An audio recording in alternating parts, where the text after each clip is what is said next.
எத்தனை சாமி வந்ததையா, இது எந்தெந்த சாமி தந்ததையா, எத்தனை பாட்ட சொன்னதையா, அத சுத்துற பூமி கண்டதையா,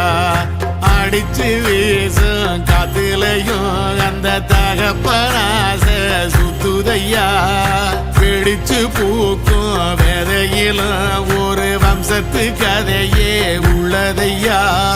100 தலைமுறை சேர்ந்து செதுக்குன ஈர நலம் இது பாறையா, வாழும் வரையிலும் நீயும் விதைக்கிற கடமை இருக்கு கேளையா, கோடி விளக்காயேந்தி கிடந்த வீடும் இருண்டது ஏனையா, மாட விளக்கா நீயும் வரத்தான்